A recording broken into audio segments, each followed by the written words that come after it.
Being a super fan of this game, I know that it's all about strategy. I've been reading books on strategy, how to win friends and influence people, the 48 Laws of Power, The Art of War, all those books that I can develop theories from and apply them to the game of Survivor. They're what I've prepared for. I see myself as a honey badger in this game, someone who's not afraid of anybody, not afraid of any other competitor, and I'll do everything I can in order to win the $500,000.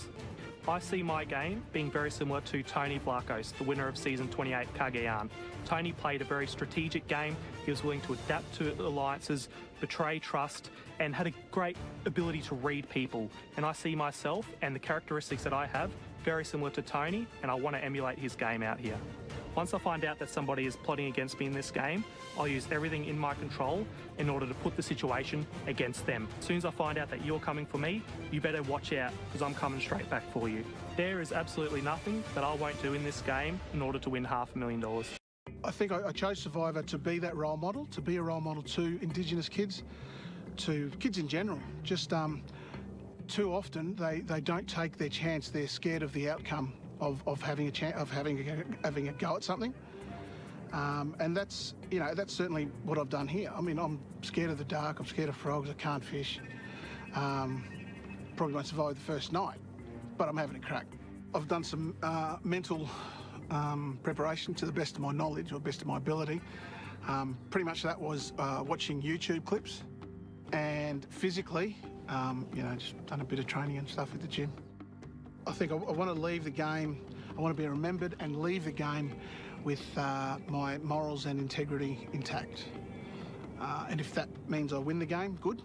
But if it means I lose the game, so be it. My moves are not going to be grand, but they will be cunning, which will make them grand. I've decreased my food intake and I've increased my physical activity. So I'm fit and I'm ready to go without food. Boston Rob is my ultimate favourite. You just cannot go past him. If I can play half a game of what he has done, I'll be laughing. What I'll miss the most from home will be my cats. And of course my partner, I should throw him in there as well. I'd like to be remembered as a very clever and strategic player who gave it her all and who had a good time doing it and enjoys the honour of the title. I wasn't a crazy fan when I first applied. I did love the show and enjoyed watching it, but I hadn't seen too many episodes, maybe about 5. I'm definitely going to miss my mum, dad, sister and boyfriend, and also my sister's baby that hasn't been born yet, but I'm going to miss being there for updates. My Survivor spirit animal will probably be Mighty Mouse, because it's both my nickname and a reflection of, who my family thinks I am and who I think I am. It's like an unexpected, strong creature. I hope the viewers will just be like, that chick is a legend. I'm going to try and stay mentally strong by maybe not dwelling on it too much, not dwelling on the fact that I am here and that I might be over my head. I just try to get on with it, yeah. I've watched 1 season of Survivor. I've done swimming every second day, and I've been doing lots of running and futsal. There's lines I wouldn't cross. I believe so, yeah. I wouldn't be violent to someone else. I don't want to make anyone cry or anything like that. Yeah, I don't want to be a bad person. I just want to play the game as I think it should be played, and I think I can win it that way. I don't think I need to be a bad person and really hurt people. I'm already missed my parents. I haven't seen them quite a long time because I have been studying at uni for almost 5 months now, and this will be an extra couple more if I stay in the game. So I already miss my parents quite a lot. There is a girl back home that I do miss quite a bit, and my friends, yeah. My Survivor spirit animal is a seal because they're quite playful. I'd like to be playful. I don't want to be too serious on the beach. I want to have fun at the same time. This is an experience. In tribal life, the most difficult thing that I'm going to have to experience is the fact that I can't clean my teeth. I need to clean my teeth every day, twice a day. I don't care about washing, sleeping in the dirt, going to the toilet in the bush. I don't care about that. Take my toothbrush away, take my toothpaste away. Ugh. I have no idea what's coming, and Just gotta dance. Get ready for it. The mental strength that I'm drawing on to help me through this game is my ability that I know that I am capable of doing it. I've been through a very dark time in my life before where I was burnt in a fire, and during that time I discovered the depths that I could go to that I was able to then bring myself out of. So I know that here is sort of the same, but just longer, so I know I've got the brain power to pull me through it. I ain't gonna blindside anyone, I'm gonna bushwhack them. I'm gonna sneak up behind them, they won't even know it's coming. I've rewatched all the versions of Survivor Samoa from the American series. Had a look at the flora and the fauna and the environment, the weather and the wind. And after initially thinking that I might do a bit of a gym junkie session before I come in, I decided it was to my benefit to come in with a few extra kilos so that I could last the whole game. I'll stay mentally strong by thinking of my family and how proud they will be of me, making it all the way through the game. In the past American series of Survivor, there's been several players that have impressed me, but the most impressive to me is a African-American woman called Siri Fields, who went into the game as a couch potato and on the back of her social skills got to the end game a couple of times. Didn't win, but was excellent at playing the game. Like everybody who's played Survivor, my biggest fear is going out first because I'll feel that I've failed. I reckon it'll bring the beast out in me, so I reckon, I don't know what it's going to be, but I reckon I'm just going to probably be a little bit crazy and people might be scared of that. So I have exercised vigorously. I have done swimming. I have retrieved objects from the bottom of the pool. I have read books. At first I tried to put on weight, and then I don't know how I managed to lose that weight again. It was weird. I don't know what happened there. Oh, I did a survival course, like on a weekend survival course to learn how to build shelter, and because they don't teach you that in the army. And how to make fire with a flint. I stopped wearing sunglasses. Yeah, little things. I stopped using lip stuff. Little things that I reckon will piss me off. Yeah, I've stopped doing. Yeah, the stuff that I've done to prepare myself for this is some endurance work so that your core's there and you can last. And the other thing I'd say is just mentally preparing myself to be cutthroat. You know, if you go through the history books of Survivor and you look at the winners, Tony Vlachos, you can't go much further than him. That guy reinvigorated things. He played the game with this unbridled enthusiasm and he left everybody in his wake. You know, Survivor folklore, a lot's gone down. I think what you'll probably see that you haven't seen in the past is just how self-deprecation can get you ahead. I think my mind is going to be my biggest asset out here and keeping that intact. And so I plan to do that by just reminding myself that I'll eat when I win. I will sleep when I win. I have done a lot of gym workouts before this. I've also changed my diet a little bit. I've been eating more rice and a bit of chicken and fruit and all those kinds of things. But yeah, mostly, you know, I've changed my gym workouts. I've been going 5 times a week, and I've also been doing lots of puzzles at home with my boyfriend. My favourite contestant on all of the Survivors would be Russell. I think he was, you know, just an amazing player, you know, strategic, everything like that, and he usually always got to the end. The reason why no one voted for him, you know, was probably because he was already a millionaire, and probably because he backstabbed a lot of people, but he made good TV, so I really liked it. Yeah, he was good. My secret weapons would probably be, you know, just being myself, just being a social player, and, you know, hopefully I do find an immunity idol as well. I'm going to try be discreet when I go off and look for them, but yeah, hopefully I find one of those. I definitely would not be happy if I found out that, you know, another contestant was plotting against me, especially if they were on my alliance. The first thing I would do would be to, you know, get right back at them and hopefully get rid of them instead of me, you know, walking out at Tribal Council. The thing that frightens me the most in playing the game of Survivor is definitely the unknown. You can't be everywhere at any given time, so you don't completely know what's going on, even if people are telling you. The preparation that I've done for Survivor in particular is on mental toughness. I think I'll be definitely going in as one of the most mentally tough. I've trained with ex-commandos. You know, I've done the no sleeping, no eating thing, sort of emotional barrier thing. I think I'll definitely be going in as one of the toughest. If I hear of someone plotting against me, I'll definitely do all that I can to make sure the tides are turned. In terms of handling tough decisions, I definitely go with my gut. But there's no line that I won't cross to win the game. But in saying that, you got to be smart about it. Getting to the end is one thing, but winning the game is a whole other game.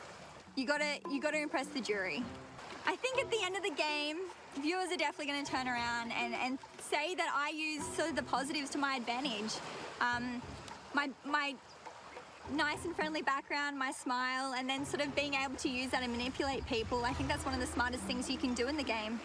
The one luxury item which I think I will miss the most is a bed and having, you know, that perfect 8 hours of sleep a night. I think that'll be really hard. In prep, I've done a lot of research. I've researched, you know, how to start a fire and what kind of woods to use. And I think always having a plan B, always having a plan C. You never know what's going to happen.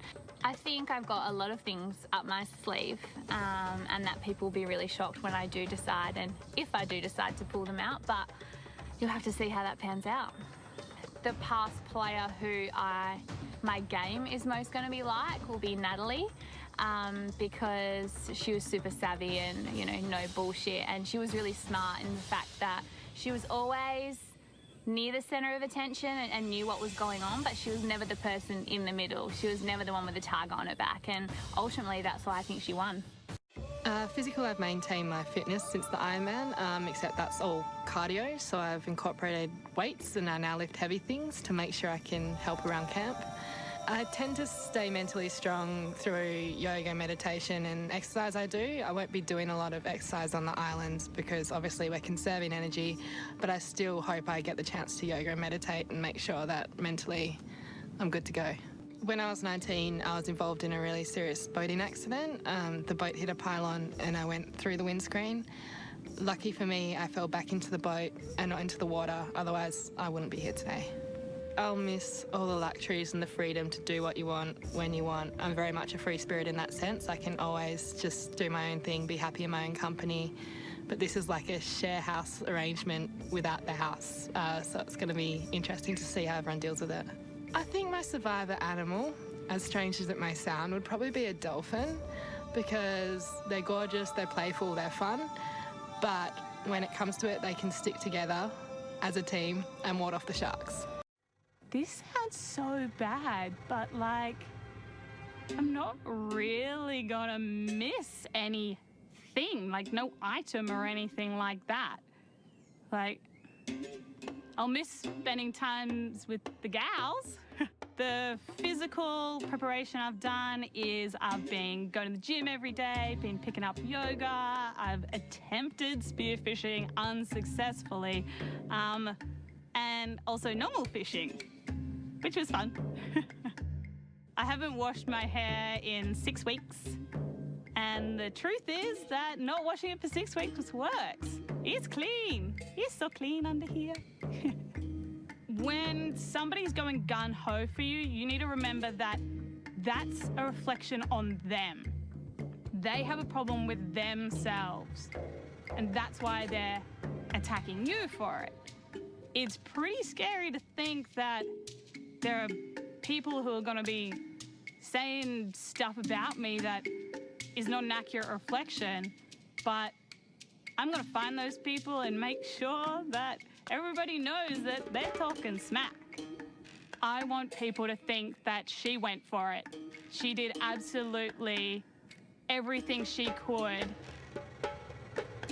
to stay in it. My physical preparation for this game is essentially my life. I'm a firefighter, I'm an aerobics instructor, and I'm a mum. It's not unheard of for me to throw my 18-month-old in a backpack to walk the kids to school or to jump on a scooter and ride my 4-year-old to kinder. So life for me is my physical preparation. I particularly connected with Jeremy the second season he played. aside from him being a firefighter and the obvious connection there, I think a lot of his ideals are very much aligned with mine, and I admired the way he played the game. He played strong, but he hid well, and he made the moves he needed to when the time was right. I think the best secret weapon is being me. I think being true to me and being honest to me and not being able to trip myself up by playing behind a facade is going to be one of the best weapons there is.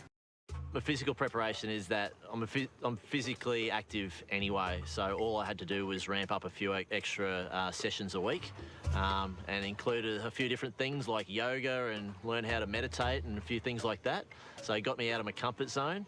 I've got a skill, it probably won't help me much, but I can juggle coconuts. I will miss my boys from home, no doubt about that. I've only ever been away from them for no longer than a week, so this will be quite challenging. My spiritual animal is like a jaguar, because it's fast, it's quiet, it's stealth. What frightens me is getting voted off in the first week. For me, that would be a failure. Survivor is the ultimate gladiator experience. Without getting into a ring and starting to chop each other's head off, you can't get anything like this anywhere else in the world, whether it be on the sporting field, whether it be at work or anything. So this for me is probably just once in a lifetime opportunity that I'm not gonna mess up. I want to be remembered as just a genuine bloke who played the game in an honest and fair way. To prepare for this, I've done next to nothing. A little bit of gym, a little bit of swimming.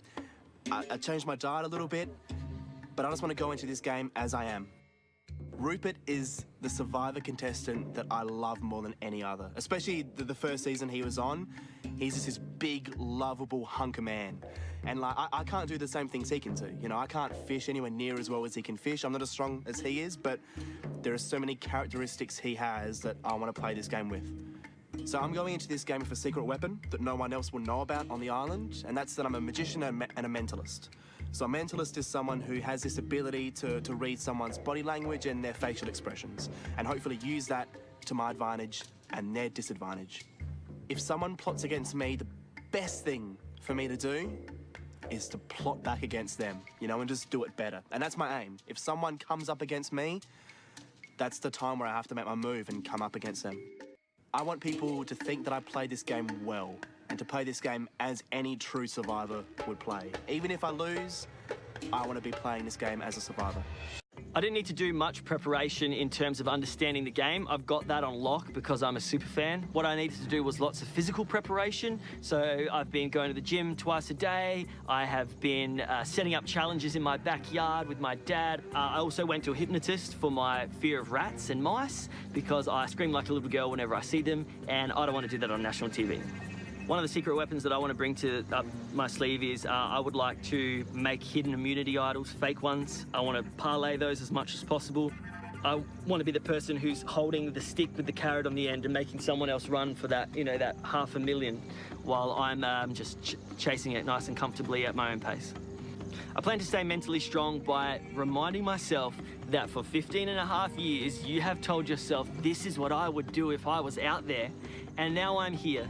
So I need to remind myself that it doesn't matter how hungry I am, how cold, tired, sore or otherwise, you just keep going. If I found out other contestants were plotting against me, it would definitely send me into survival mode. And when I'm in survival mode, I get extremely dangerous because I will do absolutely whatever I need to do. I will clip my closest ally. I will, sell my vote like a sellsword. I will do absolutely anything I have to do if I know that's happening. But I also will not take it personally because I hope that people won't take it personally when I kick them out of the game. What frightens me most is I've got two things. One, that I'm going to get eaten alive by rats in my sleep, and two, that I'm going to be the first person voted out. So if I had to choose, I'd rather be eaten alive by rats. I think the viewers at home will think, at first I thought that guy was a douchebag, but he's actually kind of smart. I think my secret weapon for Survivor, and I know other people have done this, but probably not to the extent that I intend to try to, and that's to maintain integrity throughout and leverage off those aspects of integrity to carry me through. The mental side of it, I did a lot of research into win strategies. So I read a lot about the experiences of other people, including people who'd lost and then invited back and won.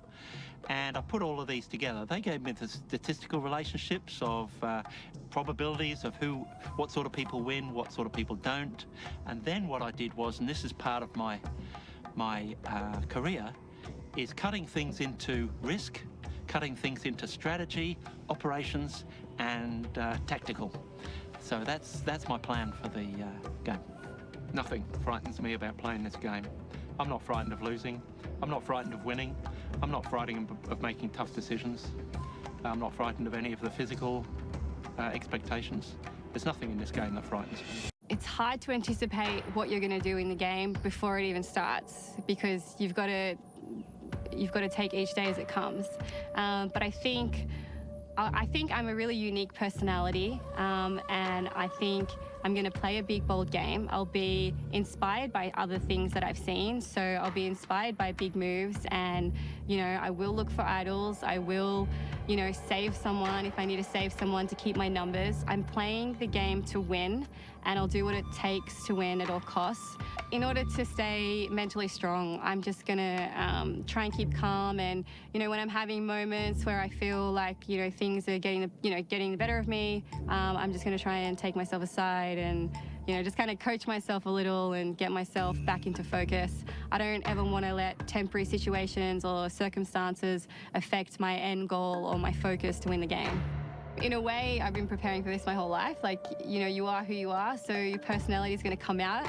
I learned how to make a fire, and I learned some basic survival skills, like how to use a machete, which was really hilarious. I admire a lot of the past contestants. I love players that have played a really big game and a really bold game. I like players that have made a big move. And so I love like Kelly Wentworth, I liked Parvati, I liked Tony. I like the really bold players. I want people to say that I had an impact on the game and that I was a big player and a strategic player, and, you know, I'll be really happy if I can be remembered as someone who really did influence the game. I've done a lot of physical and mental preparation for Survivor. I've done swimming, I've done kickboxing, I've done parkour, I've done body language research, I've done memory training. I think I've sharpened a broad array of skills that will be so useful for this game. So yeah, there's a lot of function to this vest that people don't know about that I'll actually be able to cut off. Like, I've got metal rings, I've got what can be hooks. You know, I can convert the inner of these shorts into netting for fishing. There's a lot of things that I've brought that people don't know about that will be useful for the game. This will also be a very good decoy immunity idol, which I won't let anyone see until I get on, when I get on the island.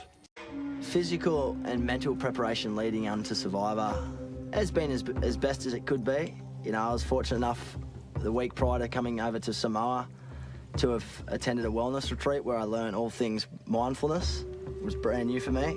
My work isn't work for me. I actually, and it might sound cliche, but I actually love what I do. I love getting out and speaking to people and meeting new people in different areas, hearing lived experience stories and just networking with people. I'll miss that heaps. If I discover that another survivor in my tribe is plotting against me, I'll have to start bringing out some of the manipulative skills. My physical preparation for coming on to Survivor was a lot of cross-training, and we've got a 9-acre property, so it's very hilly, so lots and lots of hill work with my husband. Mentally was getting up those hills and saying, I am going to do this, I am going to do this for Survivor. I think my secret weapon for watching so many survivors is not to snap onto one plan. The game is so fluid and can turn on a dime, so I'm prepared to just take it day by day and change my plan very quickly if I have to. I'd like to say my spirit animal would be a German Shepherd dog. They look tough, but they are just so soft and cuddly inside. That's my spirit animal for sure. I hope at the end of the day the viewers will see me as someone that had the guts to put herself out there at my age. No makeup, no hair, just as I am, fighting against probably myself more than anything to see what I can do. And hopefully they will have the motivation to do it themselves. So I am a big fan of a lot of contestants from the previous American Survivors. Parvati is a huge favourite for me, and Russell as well, and their little relationship that they had too, I think was fun to watch. You know, they were always doing big moves and manipulating people, and she was manipulating him. I mean, it was great. I think if you find out another person's plotting against you, then you really have to kind of take a step back and have a look at the situation in more of a linear way and see more of a long-term game, because then you might have to go and say, make an alliance with a completely new set of people that are maybe at the bottom of the strong alliance that is dominating at that time, and you might be able to appeal to them that actually you're not going to go much further in this game if you vote me out. So you've just always got to be thinking one step ahead. I want to be remembered for playing this game with a lot of mental strength, for making big moves.